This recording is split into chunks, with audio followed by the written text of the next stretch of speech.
Eu já estou aqui, viu? E aí, Doc, boa? Tá aí. Vamos lá então, gente. Meu nome é Marina, eu sou nefrologista também, né? E fiz especialização em cuidado paliativo. E atualmente eu estou como coordenadora aí do Comitê de Cuidados Paliativos da Sociedade Brasileira de Nefrologia, tá? Se alguém tiver interesse na área, né, e quiser participar com a gente, o convite está aberto, tá bom? A gente está precisando de mão de obra.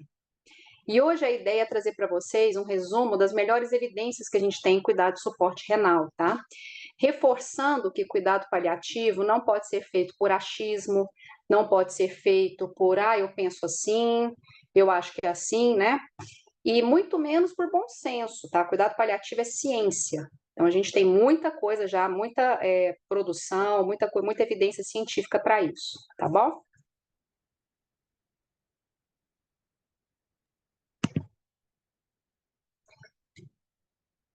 Para começar, eu vou fazer um breve histórico. Essa senhorinha aí da carinha boa chama-se Cicely Saunders. Ela era uma assistente social, depois ela se tornou enfermeira e ela trabalhava num hospital de característica oncológica. Nesse hospital, ela teve contato com um paciente de mais ou menos 50 e poucos anos, então jovem, que tinha um câncer de intestino já sem perspectiva de cura. E ela observou nas visitas diárias que eram feitas com esse paciente, que tinham alguns sintomas que não estavam sendo abordados pela equipe. Isso incomodou ela bastante. Então, ela resolveu fazer medicina e se formou e fundou o St. Christopher's Hospice. Então, com a Cicely veio o movimento hospice moderno. Então, o que é um hospice, na verdade? O hospice é um lugar para pacientes em fim de vida, mas para pacientes também que precisam do melhor controle de sintomas. Ele não é um hospital, é como se a gente trouxesse para esse ambiente algumas características da casa do paciente, objetos que são importantes. É um lugar também onde ele tem as visitas com mais facilidade, né, sem hora. No momento que for necessário, a gente chama familiares, chama amigos.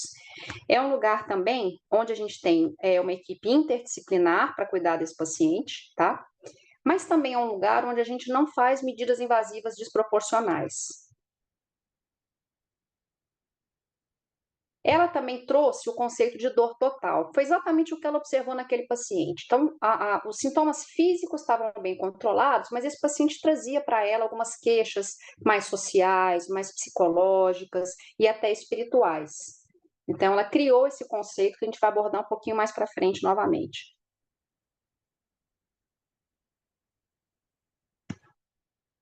E por que a gente usa a borboleta como símbolo dos cuidados paliativos?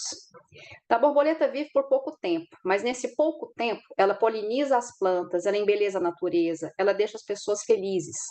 Ela é um exemplo de que a vida não se mede só em tempo, a vida também se mede em intensidade. E é por esse mesmo motivo que os cuidados paliativos são importantes. Eles são uma série de cuidados com o corpo, com a mente, com o espírito e com a família dos nossos pacientes. Pessoas que sabem muito bem o valor de cada segundo, que sabem que a vida sempre tem valor.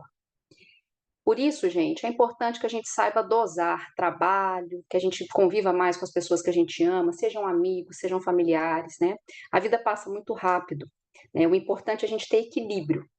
Você trabalha, mas você também tem que conviver com as pessoas que você ama, porque tudo é muito rápido e quando a gente perde, a gente sabe, só quem perde sabe como é que é. Com o passar dos anos, foram mudando os conceitos do cuidado paliativo. Pra vocês terem uma noção, eu trouxe, assim, uma coisa rápida. Em 1990, ele era para doenças incuráveis. Já em 2002, é que veio esse conceito atual, que é o que a gente usa até hoje, que mudou para doenças que ameaçam a vida. Então, eu posso ter uma doença que tem cura, por exemplo, um câncer, que eu consigo tratar e curar, mas que, na verdade, é uma doença que ameaça a vida. Então, merece, sim, a abordagem do cuidado paliativo, tá? E o que é complicado? Com o passar do ano foi mudando o conceito, mas o termo continua, cuidado paliativo. E a gente sabe que leva o estigma ainda dos conceitos anteriores. Será que não está na hora da gente pensar num novo nome? Cuidado suporte, não sei. Eu acho que essa vai ser a grande tendência, para falar a verdade, para acabar com todos os estigmas do passado, tá? E o que que a gente tem hoje, então, de conceito de cuidado paliativo? Então, é aquela assistência de uma equipe interdisciplinar. Quando eu falo interdisciplinar, é importante reforçar que você tem várias disciplinas, você tem terapia ocupacional, você tem enfermagem, você tem fisioterapia, você tem o próprio médico, né? Psicologia, assistente social, mas são equipes que têm que trabalhar juntas. Não são equipes que vão lá, dão uma conduta e de repente a outra vem. Então, precisa discutir e tomar condutas em conjunto, tá? E é aplicado, então, uma assistência para pacientes e seus familiares que têm uma doença ameaçadora da vida. E a ideia é a gente identificar precocemente e tratar de forma impecável os sintomas físicos, os sintomas sociais.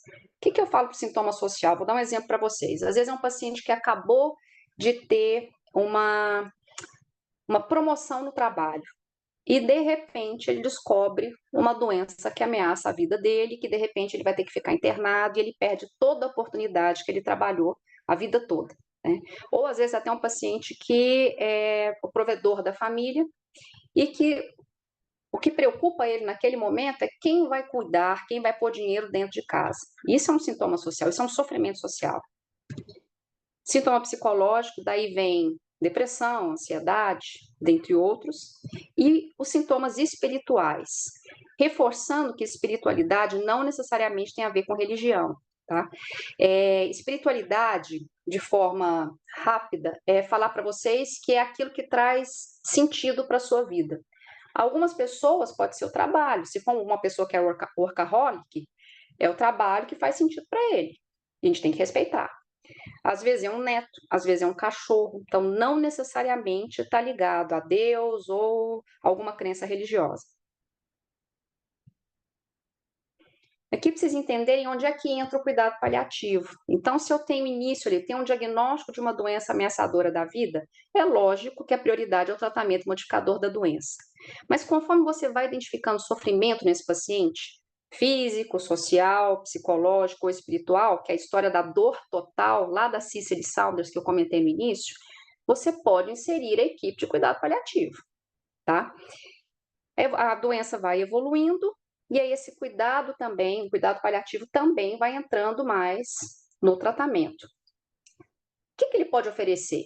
Ele pode, por exemplo, ajudar no controle dos efeitos colaterais do tratamento modificador.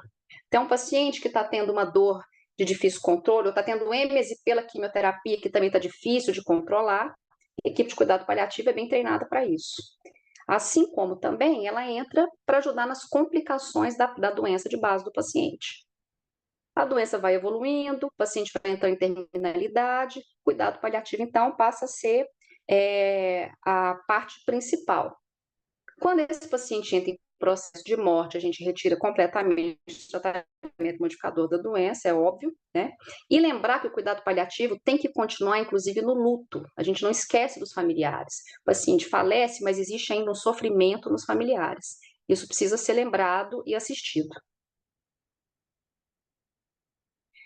Aqui trazendo para vocês, lá em 2014, quais eram as principais doenças na população adulta que estavam em cuidado de fim de vida. Então, percebam que a maioria era doença cardiovascular, 38,4% dos pacientes, seguida de câncer, e as nossas doenças renais, vejam lá, estava 2%. Daí tinham outras, Alzheimer, 1,65%, diabetes, 4,59%, vocês viram aí, Parkinson, artrite reumatoide, em proporções bem menores. Entrando agora em doença renal crônica, que eu não vou ensinar o que é doença renal crônica, mas é importante a gente lembrar que são normalidades estruturais ou funcionais, né, presentes por mais de 3 meses. Então, guardem essa informação que lá na frente eu vou puxar de novo. Os estadios, que a gente sabe, a albuminúria também, quanto maior a albuminúria, maior chance de progressão, né? Todo mundo aqui é nefrologista, sabe bem. E o que a gente já tem de dados? Que em 2021, cerca de 850 milhões de pessoas apresentavam alguma forma de doença renal crônica, independente do estadio, se é 2, se é 3A, se é 5, se está em diálise ou não. Quando a gente compara com diabetes, metade da população tinha diabetes. Então, vejam a prevalência da doença renal crônica no mundo. E aí a gente compara com HIV/AIDS, 36,7 milhões, muito menos, né? E com câncer, 42 milhões, então 20 vezes menos. Então, a nossa doença é muito prevalente e muito importante.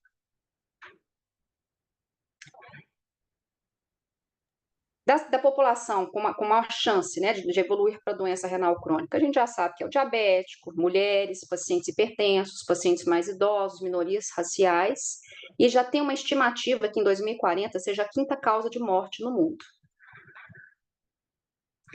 Pensando em Brasil, aí pelo Ministério da Saúde, aí, em dados de 2017, já afeta 8,9% da população adulta brasileira. E de acordo com o censo da SBN de 2022, dessas causas de doença renal crônica, hipertensão ali com uma leve discrepância em relação ao diabetes, né, praticamente a mesma coisa. Depois as outras causas, 13%, as indefinidas 11%, GNC e doença policística, 4%. Quando eu penso no doente renal crônico, a gente tem muitos sintomas, tá? Físicos, eu trouxe alguns aí para vocês verem. E já tem estudo mostrando que um paciente pode ter de 6 a 20 sintomas. É que a gente não vai atrás disso. Então, o importante é fazer busca ativa. E para isso, a gente já tem, inclusive, algumas escalas. Eu gosto muito dessa ESAS-R renal, que é para pacientes dialíticos, em que você realmente vai buscando. Você sente isso, você sente aquilo, para você tratar o paciente. Até porque a maioria não vai te contar que está com prurido, que está com coceira. Ele acha que isso é problema de dermatologista. O nefrologista não vai saber tratar isso. Então, a gente tem que fazer busca ativa. E quando você faz, você se surpreende, tá? Dos sintomas, mais prevalente é fadiga, tá? Em cerca de 70%.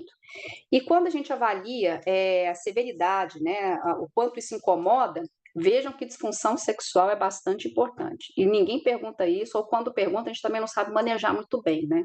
Então, tem muita coisa para a gente puxar desses pacientes e sempre lembrar dos sintomas sociais, psicológicos e espirituais, que sempre vão estar caminhando junto com esse paciente. Quem trabalha em clínica de hemodiálise sabe muito bem. É a dificuldade de conseguir o transporte para a diálise, ou as próprias medicações que a gente prescreve. Então, tem muita coisa envolvida. Pensando em mortalidade aí nos pacientes em diálise, a mortalidade anual chega a varia de 20% a 25% na população geral dialítica.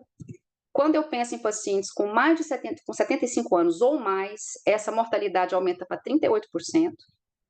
E quando eu pego pacientes idosos frágeis, a mortalidade passa de 50%.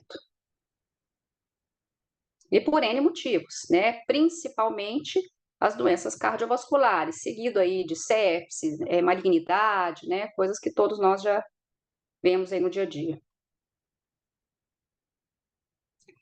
Eu gosto muito de trazer essa informação.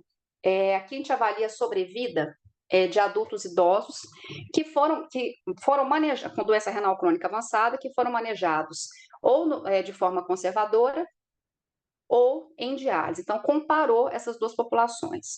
Quando eu pego só a idade de 70 a 79 anos, os pacientes que entraram em diálise tiveram uma sobrevida maior, está óbvio. Mas se eu pego os pacientes com 80 anos ou mais, não teve uma diferença significativa. E quando eu acrescento índice de comorbidades a esses pacientes? Então, ele pegou pacientes com mais de 70 anos de idade e separou em dois grupos, aqueles que não tinham comorbidades ou que esse índice calculado dava uma taxa intermediária. Nesse caso, a sobrevida dos que entraram em diálise também foi maior.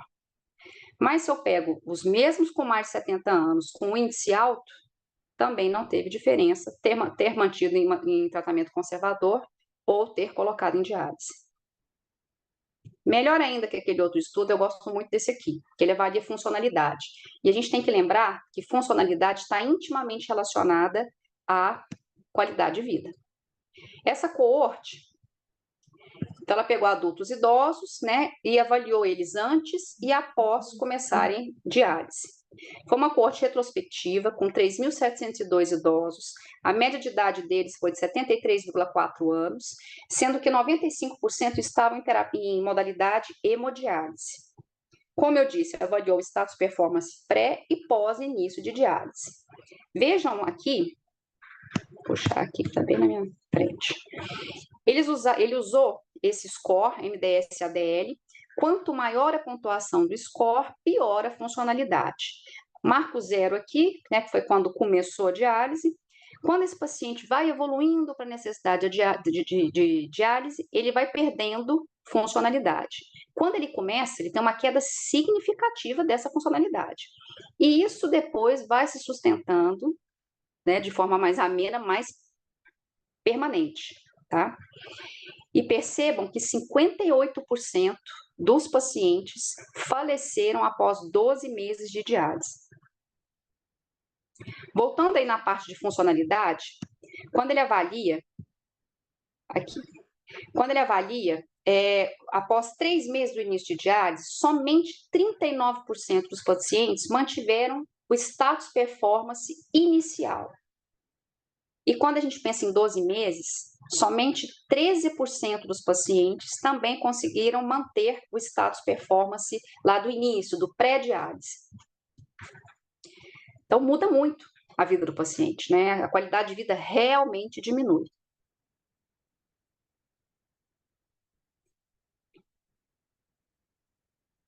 Um pouquinho, gente. E quando a gente pensa quando a gente vai avaliar as perspectivas dos pacientes em diálise, o que a gente tem? 80,6% dos pacientes desejam ser informados sobre sua doença. Os pacientes querem saber quais são as consequências, quais são as complicações, o que eles têm de opção de tratamento. Isso normalmente não é muito bem conversado. 71,1% desejam discutir qualidade de vida com o nefrologista. Eles querem contar para o doutor o que é importante na vida deles, o que eles gostariam que acontecesse. 44,9% iniciaram diálise por escolha médica. Eles sequer tiveram a opção de pensar no manejo conservador abrangente ou mesmo, sei lá, num transplante preventivo. 18,9% lamentaram a decisão de iniciar a diálise. 40,6% preferiram medidas de conforto ao invés de prolongar a vida, caso evoluam com alguma condição aguda. Uma infecção, uma sepse que precisa internar, eles pedem só para controle de sintomas e evitar procedimentos invasivos desproporcionais. Mas, para minha surpresa, 55,3% gostariam de ressuscitação cardiopulmonar. Agora a gente vai entrar nos cuidados de suporte renal propriamente dito. Então, o que é isso? É um modelo interdisciplinar de medicina centrada na pessoa que visa otimizar a qualidade de vida relacionada à saúde e preservar a dignidade humana, através de comunicação adequada com o paciente e família. Decisão compartilhada. O que é decisão compartilhada? De forma grosseira, nós médicos temos que oferecer todas as informações técnicas, seja através de escalas prognósticas, seja contando para o paciente quais são as possibilidades de tratamento, quais são as consequências de cada escolha. E isso você junta com os valores do paciente, com a bibliografia dele, com toda a história de vida dele, e você, então, em conjunto, toma a decisão. Não é simplesmente chegar para o paciente ou para a família e falar, e aí, diálise ou não? Então, a gente vai juntar informações e nós vamos entrar com a parte técnica. Depois, a gente vai, então, planejar os cuidados, a gente chama de planejamento de cuidados. O que seria isso? Diante da evolução dessa doença e do que foi decidido lá em cima, com os valores do paciente, trazendo toda a parte técnica, o que nós vamos fazer se o paciente entrar em urgência dialítica? Ele vai dialisar? Qual vai ser o melhor acesso? Não, ele não vai dialisar. Então, quem vai manejar ele? Vai ser em casa? Vai ser no hospital? Então, você faz todo o plano para não ser pego de surpresa. Isso tudo diminui o sofrimento. E sempre manejando os sintomas, os 4. Social, espiritual, físico e psicológico. O CADIGO, mais uma vez, agora de doença renal crônica, trouxe para a gente esse quadro, falando exatamente de cuidado de suporte. E o CADIGO, novamente, incluiu nesse quadro somente o manejo conservador abrangente, que está aqui, e os cuidados de fim de vida, aqueles pacientes que você suspende diálise ou que você nem vai indicar, tá?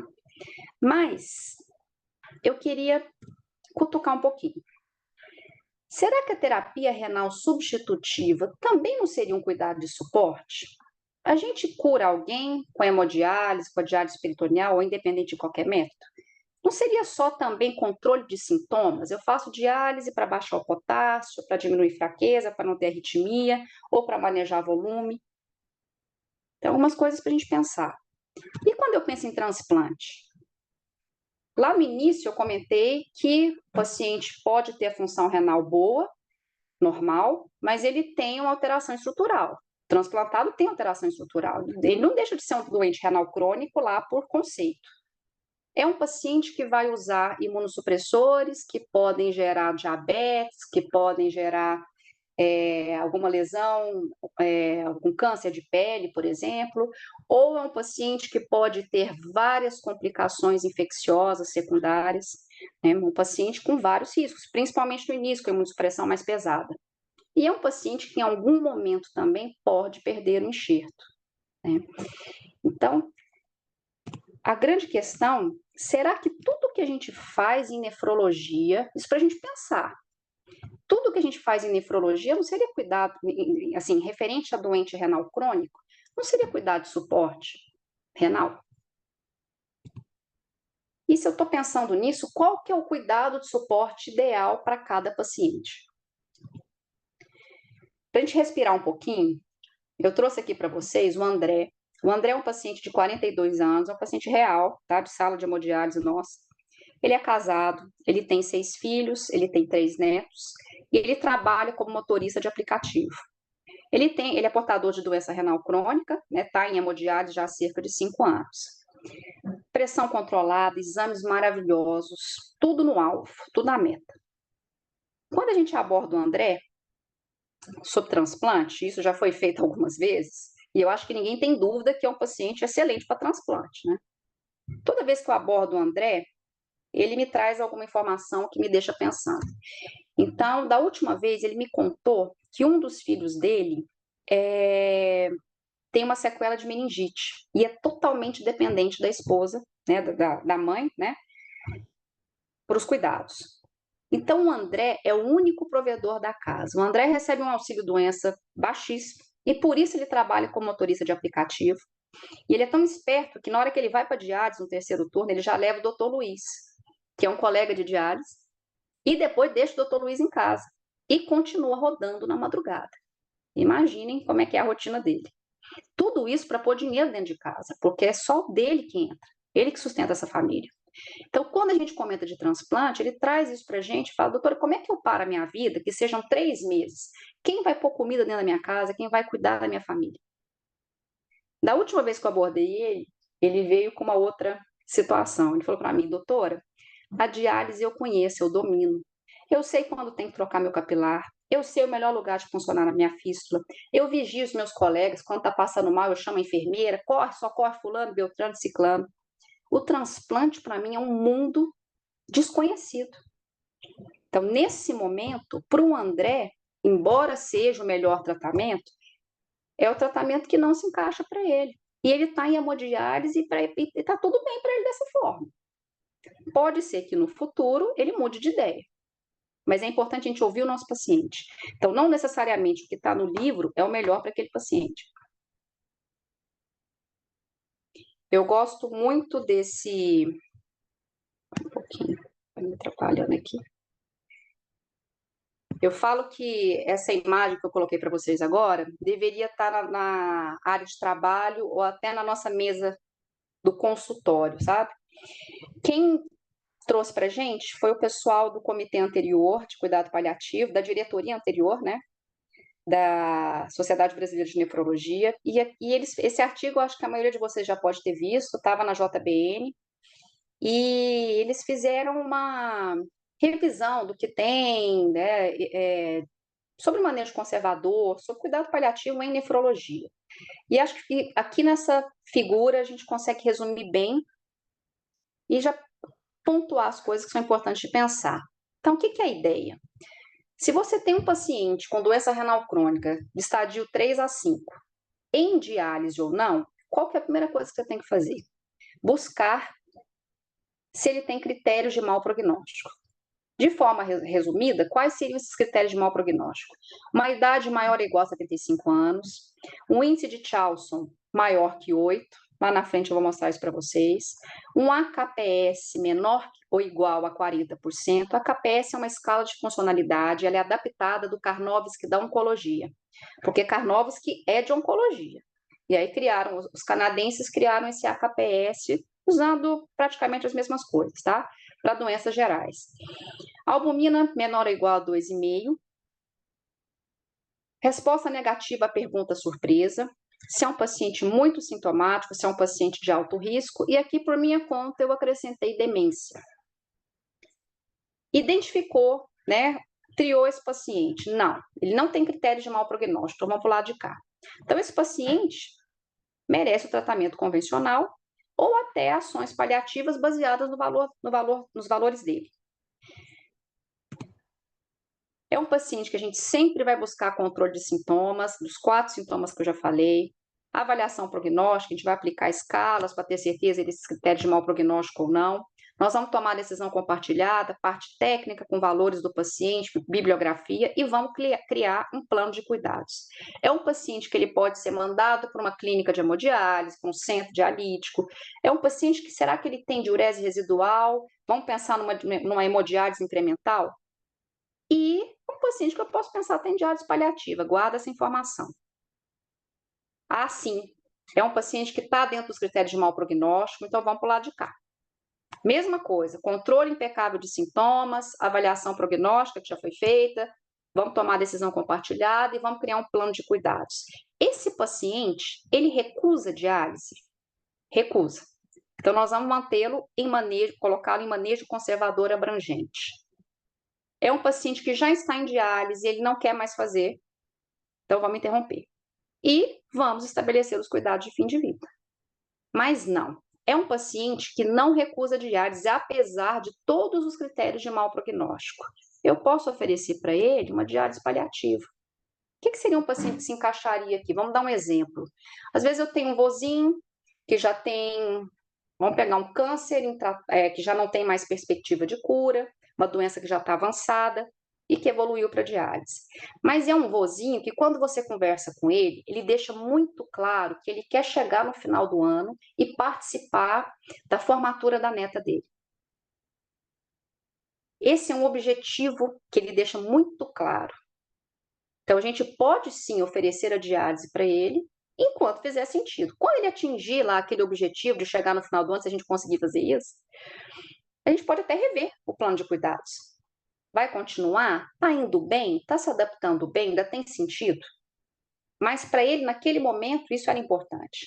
E mesmo aquele André que eu mostrei lá atrás, e se esse André, em algum momento, já que ele tem uma doença renal crônica, ele tem um risco cardiovascular aumentado, se o André sofrer um AVC e perder bastante funcionalidade na vida dele, o André também pode migrar para outro método. De repente, em algum momento, eu posso pensar em diálise paliativa para ele, ou até suspensão de diálise, se não fizer mais sentido. Então, o que eu quero dizer com tudo isso? Cuidado paliativo é dinâmico, não existe uma sentença, é isso e pronto. Você tem que reavaliar seu paciente, você tem escalas para isso, para a gente reavaliar a cada 3, 6 meses, ver a evolução, a funcionalidade, e as coisas podem mudar, as opiniões, os objetivos podem mudar. Que um quadro, não vou me ater muito a isso, mas assim, para a gente diferenciar o que é diferente de forma grosseira aqui, na diálise paliativa, na diálise convencional. Aqui na paliativa não importa o KTV, o que importa é o controle de sintomas. Opa. Por exemplo, em relação à nutrição, as restrições dietéticas, né, podem ser menos, eu diria, a gente não precisa fazer tanta restrição, mas é lógico, se tem coisa que eu sei que vai melhorar a qualidade de vida do paciente, a gente tem que continuar, às vezes, reforçando com o paciente. Então, por exemplo, sal, se eu liberar sal, vou piorar edema, vou piorar hipervolemia. Então, tem coisa que não dá para negociar, lógico.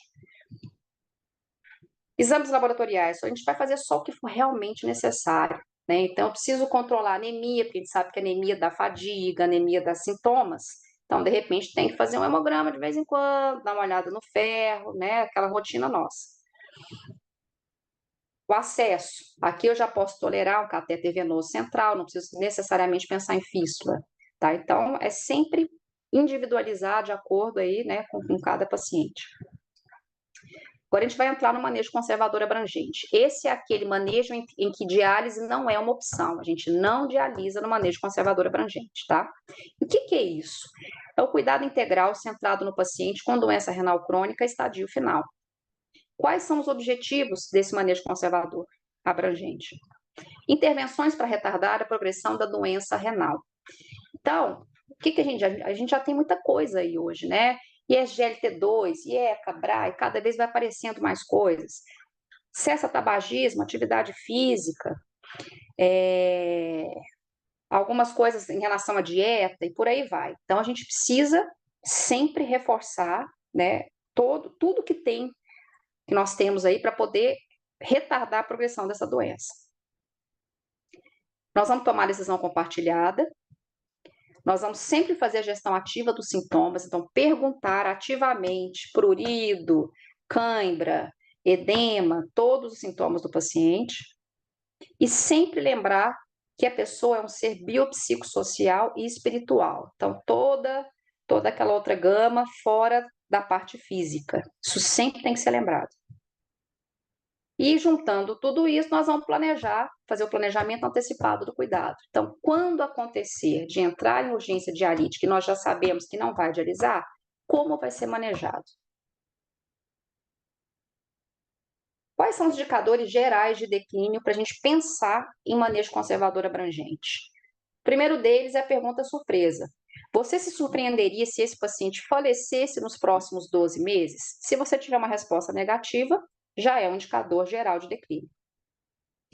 Quando o paciente tem queda da funcionalidade, é aquele paciente que já tem uma dependência para as atividades básicas de vida diária, é um paciente que já tem um PPS, que é a escala de performance, menor ou igual a 50%, dependendo da literatura, pode ser 40%. Eu vejo que 50% já é um bom ponto de corte, tá? Admissões hospitalares repetidas no último ano. Aqui eu não estou falando só por DRC, não, por doenças em geral. Doença avançada, podendo ser um DPOC, que já usa oxigênio, ou uma insuficiência cardíaca avançada, uma DALP também, já computações, com várias complicações. Multicomorbidades, e para isso a gente tem o índice de Charlson, que ajuda muito, que eu vou apresentar mais para frente um pouquinho. Desnutrição crônica grave, que é quando você tem a albumina menor que 2,5. Pacientes que já têm perda ponderal involuntária, que seria mais ou menos 10%, uma perda de 10% do peso em um período de 6 meses. Isso é considerado perda ponderal involuntária. Quando já tem falha de tratamento modificador de doença, então você está tentando, né, buscar a cura, mas já não tem jeito, você não consegue atingir. E aqueles pacientes que não têm mais indicação de suporte avançado de vida. Como eu comentei, eu trouxe as principais escalas aqui para vocês. Essas são de cuidado paliativo geral, tá? Que a gente aplica para a população em geral. A BVD, que é a escala de CATS, e a gente vai ver aqui se o paciente é totalmente independente, tem dependência parcial, já é uma dependência importante, tá? Você vai vendo em relação a vestir-se, higiene pessoal, você vai pontuando.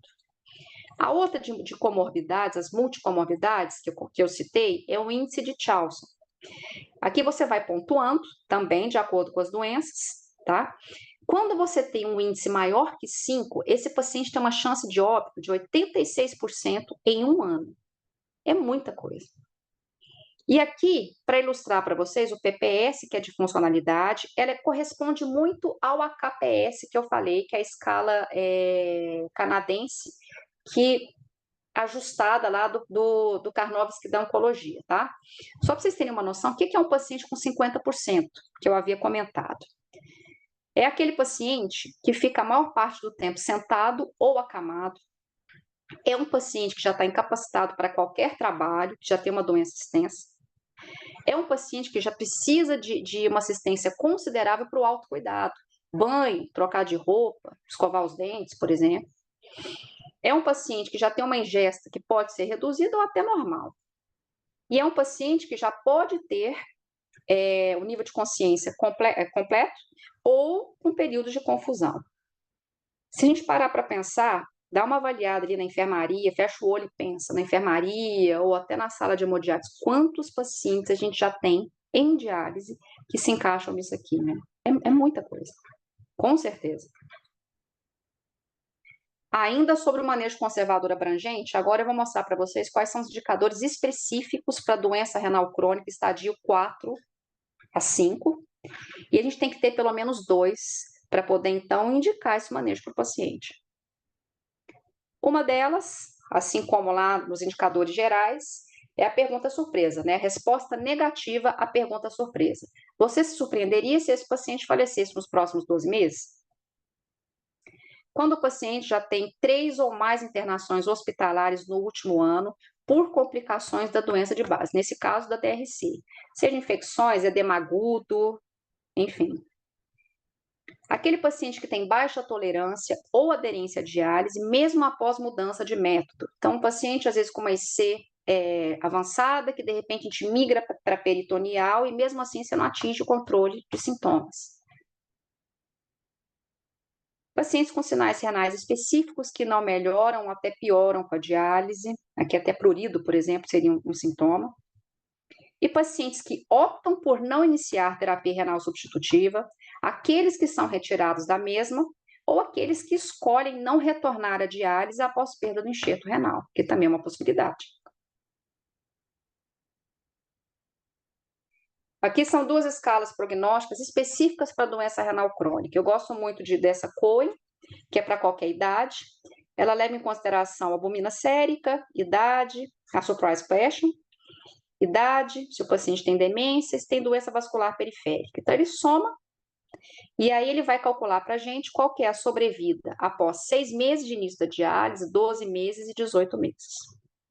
Do outro lado, a gente tem RAIN, que é uma escala para pacientes mais idosos, acima de 75 anos, e que vai mostrar para a gente a mortalidade em 3 meses. Vai levar em consideração vários fatores, e dentro de cada tópico desse aqui, então, por exemplo, insuficiência cardíaca, vai depender da classe funcional, a pontuação é maior para 4, é tanto para 1, tanto para 2, então vai somando. E aí a gente vê que quando tem uma pontuação maior ou igual a 17, a chance de falecer em 3 meses de início de diálise é maior que 40%. Reforçando que as escalas prognósticas, elas dão uma noção de evolução da doença. Isso não é uma verdade absoluta, mas é para a gente ter uma noção do que pode acontecer, tá? Fizemos, então, um resumo ali do manejo conservador abrangente, e aqui eu vou trazer para vocês o que a gente tem já bem estabelecido sobre suspensão de diálise. Isso serve tanto para agudo quanto para crônicos, tá? Então, quais são os critérios já bem estabelecidos? Aqueles pacientes com capacidade de tomar decisões que recusam diálise ou solicitam que esta seja descontinuada. Outra situação são os pacientes sem capacidade de tomar decisões, que expressaram previamente sua recusa à diálise em plano de cuidados avançado. Aqui pode ser uma diretiva antecipada de vontade e mesmo em conversas informais com os familiares, e aí entra o paliativista para colher todas essas conversas, todas as informações, e a gente já ter também isso como um critério. Pacientes sem capacidade de tomar decisões, cujos representantes legais recusam diálise ou solicitam que essa seja descontinuada. E os pacientes com acometimento neurológico grave e irreversível, que já não têm interação com o ambiente. E alguns critérios também para a gente considerar a suspensão de diálise. O que a gente tem? Aqueles pacientes com condição médica que impeça o processo técnico da diálise. Quem nunca viu na sala de hemodiálise um paciente com síndrome demencial avançada, que arranca as agulhas, que tem que ser amarrado para dialisar? Será que essa é a melhor conduta mesmo? Será que a gente não teria que pensar até em considerar com esses familiares suspensão de diálise? Ou, de repente, já nem ter começado? Pacientes com doença terminal de causa não renal, Então, um câncer avançado, um DPOC já em uso de oxigênio, uma insuficiência cardíaca com fração de ejeção menor que 20%. E situações lá de mau prognóstico, como eu citei lá no próprio manejo conservador abrangente. Aqueles pacientes com mais de 75 anos, com duas ou mais dos seguintes critérios, 2 ou mais.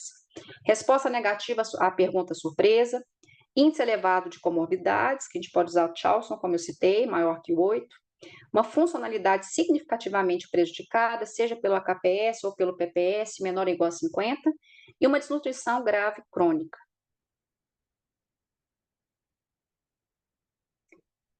E aí, tem situações que o prognóstico global é incerto e que mesmo que você saiba, tem uma noção da evolução, do prognóstico, da evolução daquela doença, a gente não consegue chegar a um consenso, seja com o médico assistente, seja com a equipe, seja com a própria família, ou até com o próprio paciente.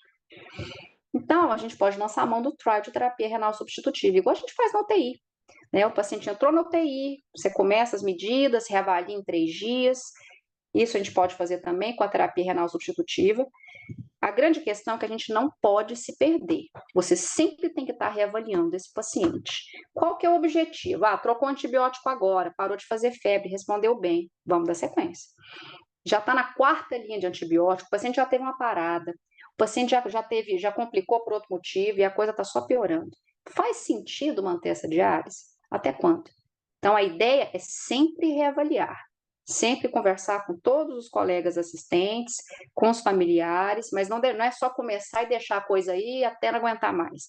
Tem que ter os objetivos. Quais são as barreiras que a gente pode enfrentar e que a gente enfrenta, na verdade, no dia a dia, né?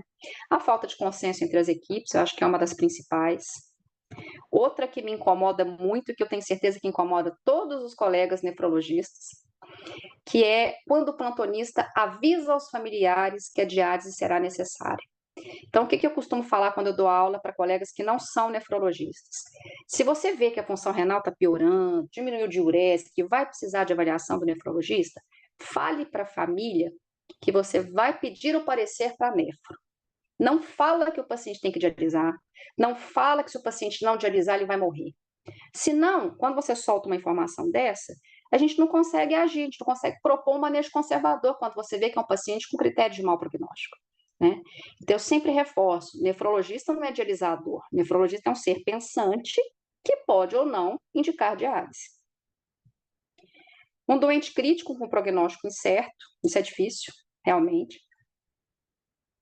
Trocas de equipes frequentes, por isso que os hospitais que têm diarista, que têm horizontal, funciona muito melhor a passagem de informações, né, até essa condução dos pacientes. Desconforto na tomada de decisão pelo outro. Isso aqui é importante, porque quando você chega para o familiar, o paciente está entubado, não pode falar mais nada. Você não consegue nem colher a história dele mais. Bibliografia, essas coisas. E aí você vai atrás do familiar e vira para ele e fala, e aí, dialisa ou não? Reanima ou não? É difícil você jogar isso para a pessoa.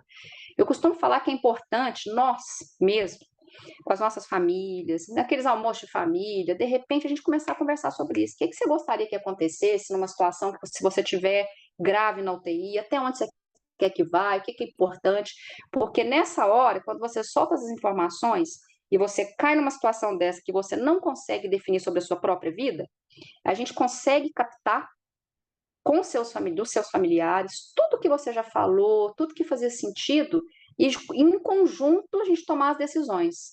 E não simplesmente jogar e falar, e aí, é para fazer ou não? Tá? Porque realmente gera desconforto para a pessoa, para o familiar, né, que está nessa postura. Aquelas situações que a família não parece entender o prognóstico, por mais que a gente explique, que a gente reforce, que a gente valide o sofrimento dela. Também temos famílias que insistem em continuar fazendo tudo, né? Isso sempre tem. E temos também aqueles colegas que não querem desistir, porque eles têm a sensação de que estão falhando com o paciente, que se ele não se recuperar. E outra coisa que eu acho que, para mim, uma das mais complicadas é exatamente a transição de cuidados. Então, se eu estou falando que eu vou suspender diálise ou que eu nem vou indicar diálise para esse paciente, a gente já entendeu que ele vai ficar em manejo conservador e quando ele está em processo ativo, Quem que vai cuidar desse paciente? Eu, como médico assistente, preciso fazer esse cuidado. Eu não vou simplesmente jogar dentro do hospital e as coisas acontecerem, né? Então, essa transição tem que ficar muito bem estabelecida. Se está na UTI, vai também suspender diálise, quem é que vai cuidar depois, que vai voltar para o quarto, o que, que vai fazer? Estabelece tudo direitinho, porque senão gera sofrimento. Ninguém assume, todo mundo empurra um para o outro e finge que não está vendo, né? Então, isso não pode acontecer.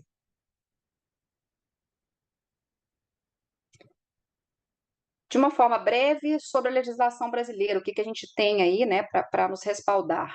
Essa resolução número 1805 de 2006 do CFM, no artigo 1º, é permitido ao médico limitar ou suspender procedimentos e tratamentos que prolonguem a vida do doente em fase terminal, de enfermidade grave e incurável, respeitada a vontade da pessoa ou de seu representante legal.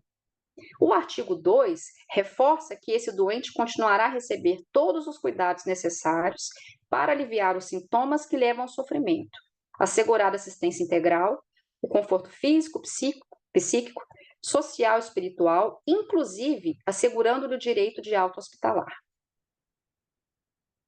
E reforçando os 4 princípios da bioética, né? O primeiro deles, autonomia. Então, o paciente é o dono do próprio corpo, as decisões têm que ser tomadas de acordo com os valores dele. Não maleficência, então toda vez que a gente for indicar algum procedimento, alguma coisa para o paciente, o benefício tem que ser maior que o risco. Beneficência, né, o alvo, a meta é qualidade de vida. Então, todas as medidas que a gente fizer tem que ser pensando nisso. E justiça. Então, tudo isso, todas essas modalidades que eu apresentei para vocês, tem que ser para o paciente particular, tem que ser para o paciente do plano, tem que ser para o paciente do SUS. Todos têm que ter o direito, né, de ter essas opções e serem muito bem conduzidos pelos colegas, pelos médicos e pela equipe interdisciplinar. Para a gente finalizar, eu trouxe 2 casos clínicos, são casos reais, né, para a gente colocar um pouquinho aí as ideias que eu trouxe para vocês nos slides anteriores. O caso 1 era uma senhora, MCO, de 64 anos, casada, com 3 filhos, 4 netos, 2 cachorros que eram muito importantes para ela, católica e devota de Nossa Senhora de Fátima, que já tinha uma dependência parcial para as atividades básicas de vida diárias e um PPS de 60. De antecedente patológico, essa paciente tinha doença renal policística autossômica dominante e já estava num PO tardio de uma nefrectomia unilateral. É uma paciente que sofria de infecções urinárias de repetição, hipertensa, diabética, uma obesidade já um grau 2 para 3, e uma paciente já com doença renal crônica estadio 2. Para vocês terem uma noção, ela estava no PO tardio de um retransplante renal, que a doadora na época foi a filha, em 2010, mas antes disso ela já teve um transplante renal, que a irmã doou em 1998. E também um histórico de um acidente automobilístico na juventude, aos 20 e poucos anos de idade, em que ela teve um trauma de face e ela precisou de inúmeras cirurgias, de acordo com os familiares, parece que mais de 15 cirurgias para reconstruir essa face. Além disso, ela precisou de uma artroplastia de quadril. Então, muita coisa para uma pessoa só, né? Mas que estava levando a vidinha bem. Gostava muito de viver. Essa paciente foi admitida na unidade Covid-19 com um quadro de hipoxemia. No 6º dia de internação, ela acabou evoluindo para intubação orotraqueal, fez um choque séptico e uma ira Cadigo 3, já com hipervolemia refratária, indicação de diálise. Foi feita a primeira reunião familiar, naquele momento de Covid, a gente fez por videoconferência. E o que eu consegui resgatar dos familiares, dos filhos principalmente? A MCO ela já tinha expressado em conversas informais, almoços, jantares de família, enfim, que não desejava voltar para a diálise, caso isso acontecesse um dia. Porém, diante de um quadro infeccioso agudo, que era o Covid, né, que em muitos casos a gente conseguiu que pessoas sobrevivessem, né, inclusive transplantados, então potencialmente reversível, a equipe assistente e os familiares optaram por estabelecer um trial de terapia renal substitutiva. E aí a gente começou. No 3º ciclo de antibióticos, considerando a piora clínica da paciente, febrão, piora dos exames, aumento de droga vasoativa e o desejo previamente expresso de não retornar à diálise, a equipe assistente convocou uma nova reunião familiar. E aí, nessa nova reunião, um novo plano de cuidados foi estabelecido, no qual novas medidas invasivas não seriam inseridas e a diálise seria suspensa caso a paciente não apresentasse melhora clínica nas próximas 72 horas. Como a gente já estava prevendo que a coisa não ia bem, a gente acabou autorizando, mesmo em época de Covid, a visita dos filhos, e eles trouxeram alguns objetos, alguns cartazes, esses são cartazes reais que os netos fizeram, e uma imagem de Nossa Senhora, que era muito importante, que ficava do lado dela no criado. Então a gente deixou que a família trouxesse tudo isso. Eu acho que isso confortou muito a família. E no 20º dia de internação, infelizmente, a paciente evoluiu a óbito 3 dias após a suspensão da terapia dialítica. Eu acho que ficou bem claro que ela não morreu por falta de diálise, né, gente? Ela morreu de complicações de Covid. Então, isso tem que ficar muito claro.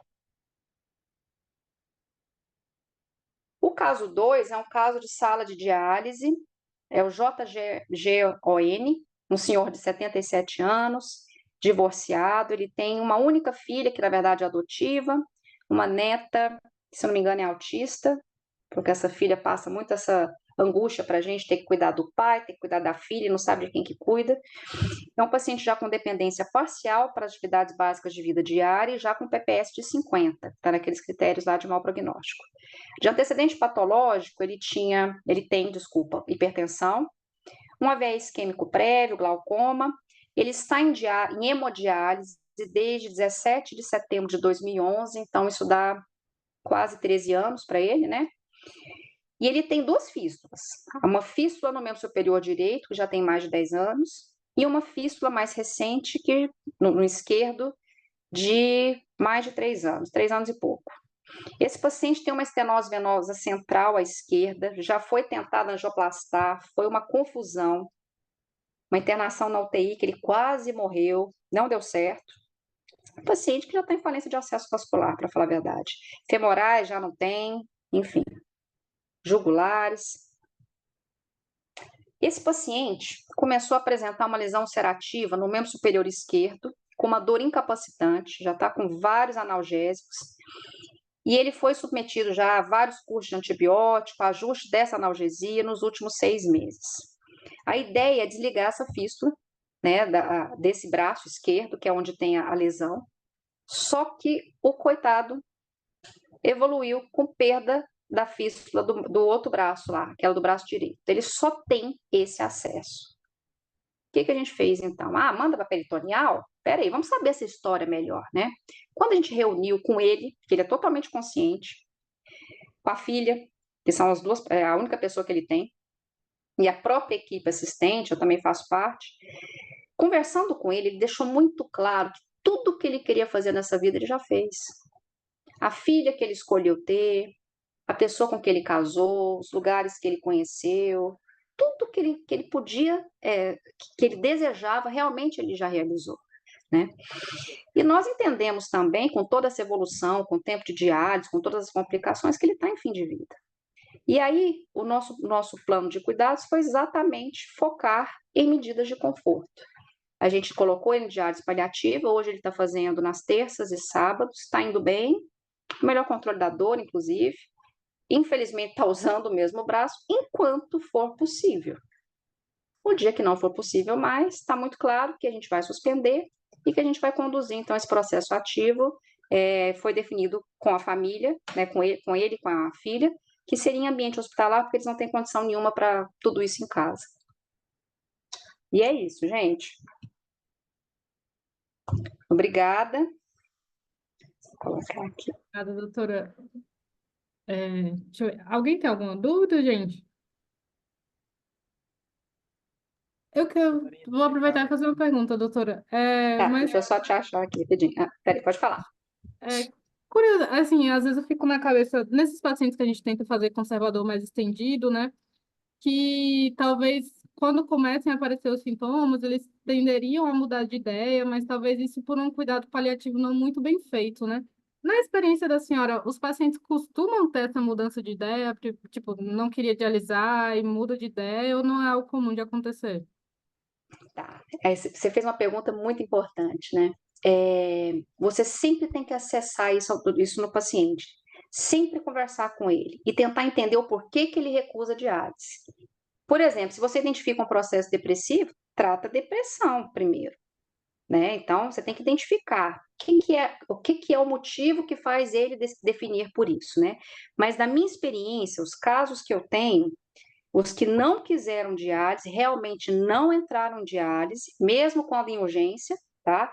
A Aham. conduta foi mantida porque eu sempre acessei, eu sempre tive certeza do que realmente era importante para eles. Não era uma dúvida, não era uma coisa que, então tá, não quer, então não vou mais acessar isso, não vou mais te perguntar, e lá na frente muda de ideia. Então a gente vinha trabalhando juntos, né? Então eu tive paciente que, na verdade, faleceu, uma outra que não é essa, que faleceu de Covid, mas ficou comigo com ureia de 200 e creatina de 8, 91 anos de idade, durante 1 ano e meio. Morreu foi de Covid, e não dialisou na época, né, que até Entendi. chegou a precisar. Então, assim, o importante é você sempre acessar. E pode acontecer, sim, de mudar de ideia. É aquilo que eu falei, cuidado paliativo é dinâmico, né? Então, traz a família, conduz junto, esteja próximo, conduz os sintomas, né? Que vão ser vários que vão aparecer, né? Mas se você faz isso direitinho, você sempre está presente como médico assistente, normalmente eles mantêm a mesma ideia. Essa é a minha Ah, experiência. O Camila, enquanto o pessoal pensa, aqui a Patrícia falando, primeiro eu queria agradecer a Marina pelo aceite do convite, e esse convite Obrigada. tem alguns objetivos. O primeiro é expor vocês, residentes e preceptores, a um assunto que faz parte da residência médica em nefrologia, mas que a gente tem isso deficiente na Escola Paulista de Medicina.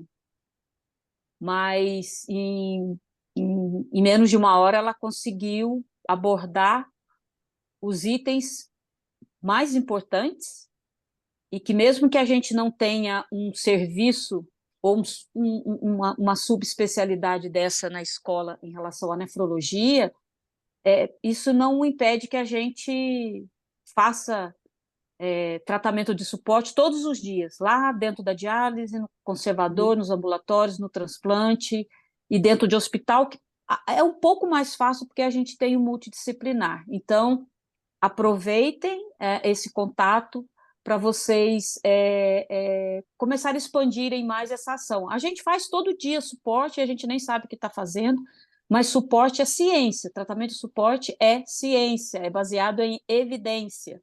Então, daqui para frente, o importante é vocês terem contato com pessoas que têm a sua experiência baseado em evidência. Então, esse é um objetivo. O segundo objetivo é que apareçam os interessados para estudar cada vez mais e a gente conseguir implementar isso no nosso entorno com nossos pares. E deixar um convite para vocês para no dia 3 de junho, vai ter um bate-papo na SBN ao vivo, SBN na web, onde esses itens vão começar a ser dissecados, porque cada item desse daria 3, 4 horas de conversa, e que vocês possam participar também de uma mesa redonda no Congresso Brasileiro de Nefrologia. Então, de novo, Marina, obrigada. Obrigada aí a Camila e a Grazi por ter aceito colocar esse tema na discussão dos residentes. Eu fico bem feliz, no começo a gente estava com 22, nós temos 24 residentes, tirando quem está de férias e plantão. Então, eu acho que a audiência foi muito boa, foi alcançada, e espero que vocês tenham gostado. Então, pergunta eu não faço não, aí eu deixo para vocês. Obrigada, Marina. Obrigada, Fátima. não sei se os meninos. Caio. Ah, olha Não, aí. boa. A gente tem um trabalho, até acho que é no Core Curriculum da JKD, que ele bota sobre uma ideia, talvez, que iniciar a diálise em pacientes que têm mais de 80 anos seria uma dúvida sobre o benefício de ganho de sobrevida fora de hospitalização, fora de diálise, mesmo Uhum. pacientes rígidos. É uma discussão que você costuma ter com os pacientes mais idosos, mesmo que eles não se enquadrem nesses conceitos que você mostrou de fatores de risco a mais ou não comenta geralmente? E se comenta, como é que você costuma fazer? Caio, né? Tá joia, cara? Então, assim, na verdade, o meu ponto de corte é 75 anos, baseado aí nos estudos que a gente tem e tudo, né? Então, se eu tenho um paciente de 75 anos, eu já olho diferente. Mas eu não me baseio só em idade, a gente tem que tomar cuidado com o etarismo, né? Não é só a idade que define. Eu tenho paciente de 90 anos que corre, e tá no meu consultório, excelente, melhor do que eu.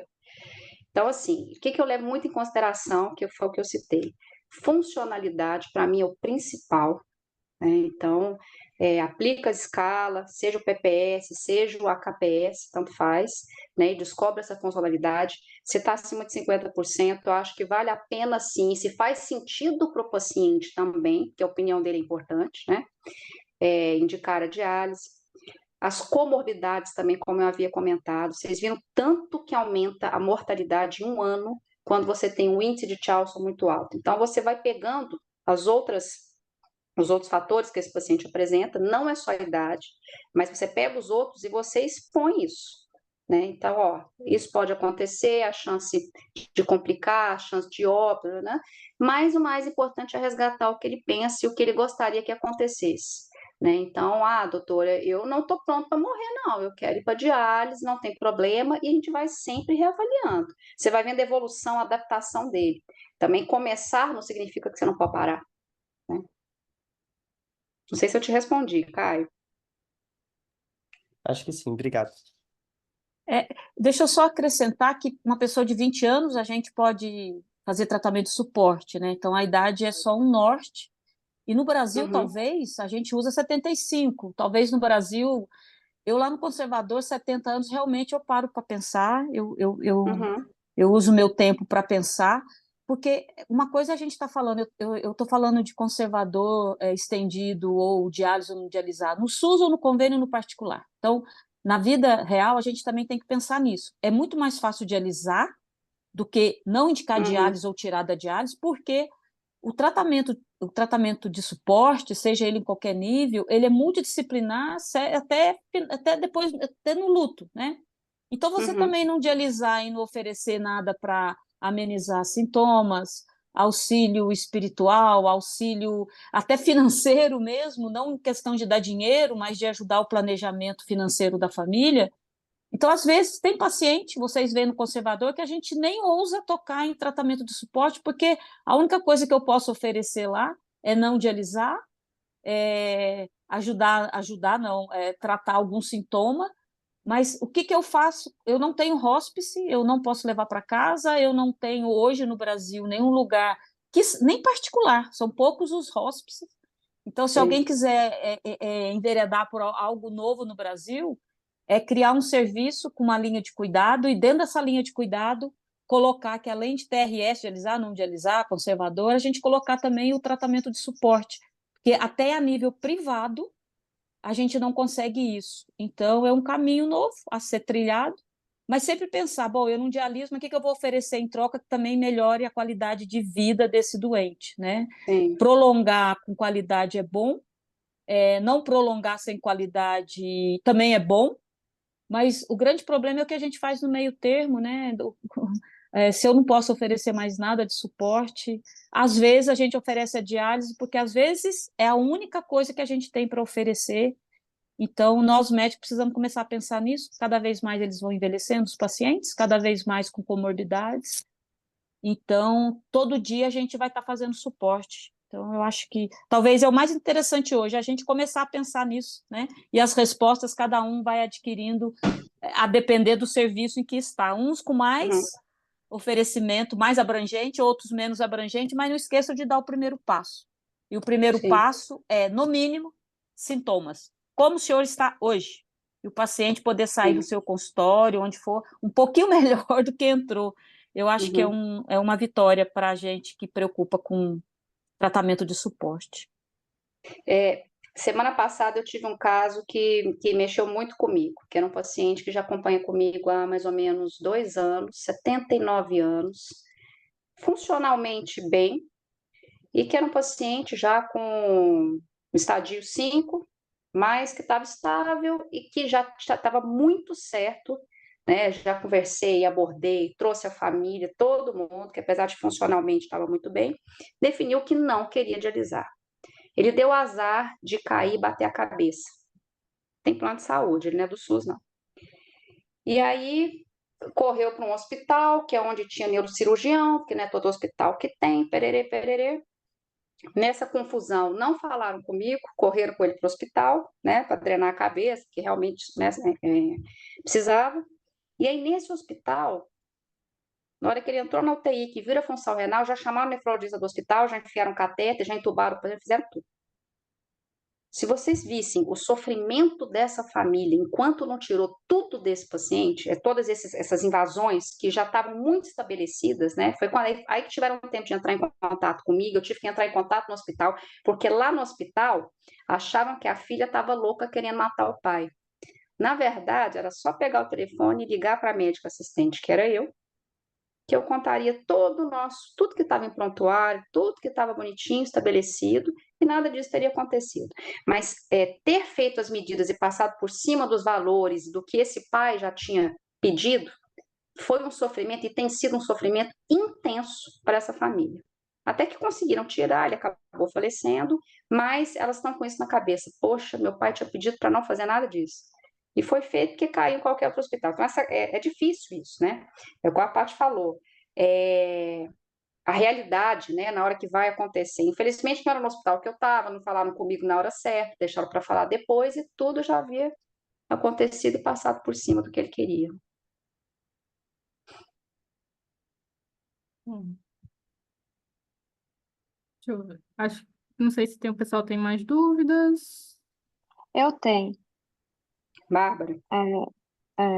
Muito Olá, obrigada pela aula, doutora. Eu tenho uma dúvida na questão, por exemplo, nesse último caso que a senhora apresentou, até que ponto deixaria, por exemplo, a eritropoetina, um sevelamer, isso seria também suspendido gradualmente, conforme discussão com família, ou no momento que, por exemplo, a diálise fosse interrompida? A gente sabe, ó, eu tinha até mostrado mais ou menos o quadrinho, mas ó, o que é importante? Anemia, a gente sabe que traz sintoma. Anemia traz fadiga, anemia traz taquicardia, anemia traz alguns sintomas que pioram a qualidade de vida. Então, eu sempre mantenho, tá? Se tem HB menor que 10, eu realmente mantenho, tá? E aí eu não preciso também ficar fazendo exame todas as vezes, mas pelo menos um hemograma eu preciso. Fósforo, não necessariamente, até porque normalmente o sevelamer traz muito desconforto, então normalmente eu tiro. A não ser que tolere bem, eu vou mantendo também, não tem problema. Mas assim, são coisas pensando em controle de sintomas. Então, anemia é uma coisa que você não pode desconsiderar e realmente tirar, por exemplo, a eritropoetina. Essa é uma das coisas. Deixa eu dar um palpite aí. Não, a gente não tem ainda nenhum artigo com evidência 1A sobre isso, mas aí vale a pena ler um artigo da Sarah Davidson, porque para mim é a pessoa que eu. Tem muita gente escrevendo sobre isso, mas eu fico lendo o que ela escreve, porque eu gosto muito do que ela escreve. Então, ela fez um artigo. Ela escreve bem e eu acho que ela é muito objetiva. Ela fez um artigo assim: sintomas e alvos e metas, não só de diálise, mas de tratamento conservador. E aí é muito interessante porque ela fala assim, eritropoetina, dá anemia, mas não preciso deixar 11,5, se eu deixar 10,5 já está bom. Acidose, se é um indivíduo que vai viver um pouquinho, mas a acidose vai prejudicar em sarcopenia, em um distúrbio proteico, ela até trata também. Então, a história, pessoal, o remédio aí, ele é mais para tratar as complicações agudas e sintomas. Então, se a anemia dá sintoma, trate. É a mesma coisa, hipervolemia dá sintomas? Sim, então eu dou furosemida. O fósforo está dando coceira. Tá bom, então deixa renagel. Nossa, a acidose dela vai piorar o potássio. Nossa, então eu dou bicarbonato. A gente vai dar isso não é para pensar em progressão e nem em sobrevida. A gente só está pensando naquilo que é bom para o paciente. Então, tirar dor, fazer ele fazer cocô, não deixar ele desidratado, fazer ele dormir, fazer ele comer, deixar ele comer as coisas que ele pode. De novo, tem loquelma, dá loquelma, né? Mas não é para aqueles alvos e metas que a gente tem na cabeça para conta de sobrevida ou progressão, velocidade de progressão. Mas a gente, tratamento de suporte não é tirar as coisas, né? É a gente ver aquilo que é bom para o paciente para aquele tempo de sobrevida que a gente mais ou menos acha. Então, tá com catéter, tá bom, vai ficar fazendo diálise no catéter.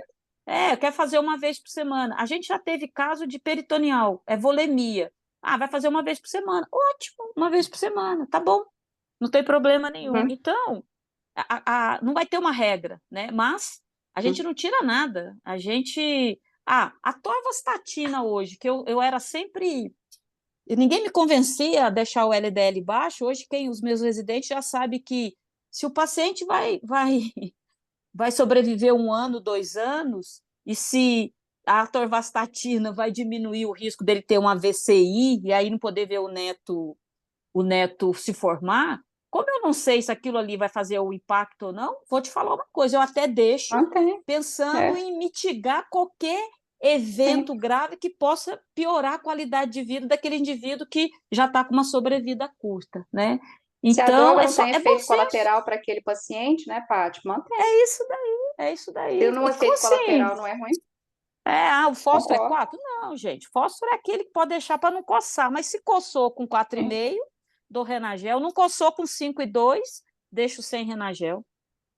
Mas Isso. ainda não tem esse artigo. É só a opinião da Sarah É, Davidson. Como ela é excelente, eu a gente se leio baseia. e baseio nela. E toda vez que entrar, tem coisas também que a gente tem que prever, né? Então, tá com dor centropopioide, lembrar de colocar já o laxativo. Você não vai deixar o cara constipar para depois você tratar, né? Então, você vai buscando, é buscativa e prevendo as coisas também.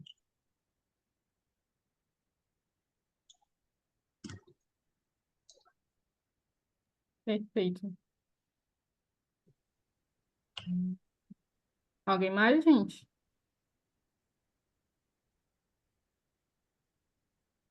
Acho que foi, doutora. Muito Uhum. obrigada pela presença, viu? Foi uma aula muito boa. Acho que vai dar para a gente começar a engatinhar aí com os meninos, deixá-los curiosos e pensar em algumas coisas a mais aí para os nossos pacientes. Sim, bacana. E aí, como a doutora Patrícia falou, agora dia 3 a gente vai fazer uma aula de escalas prognósticas. São essas que a gente citou, aprofundar um pouquinho mais para aprender a aplicar, né? E alguns exemplos, enfim. E tem algumas coisas, a própria mesa que a gente vai fazer também agora no Congresso Brasileiro, espero que todos vão. E temos aí também um artigo que nós estamos querendo, né, Paty, do manejo conservador aí, as nossas recomendações. Vai sair. É isso daí. Nem que seja sintomas. Nem que seja sintomas, exatamente. O importante é caminhar. Isso. Perfeito, Aqui. doutora. Então tá. Até Obrigada, viu? mais, gente. Obrigada, viu? Tchau, Qualquer dor, pessoal. Até qualquer amanhã. coisa, pode passar meu contato que a gente conversa, troca ideia também. Pode A deixar. Camila tem. Obrigadão. É, Tchau. até Boa noite, mais. gente. Obrigada. Boa noite.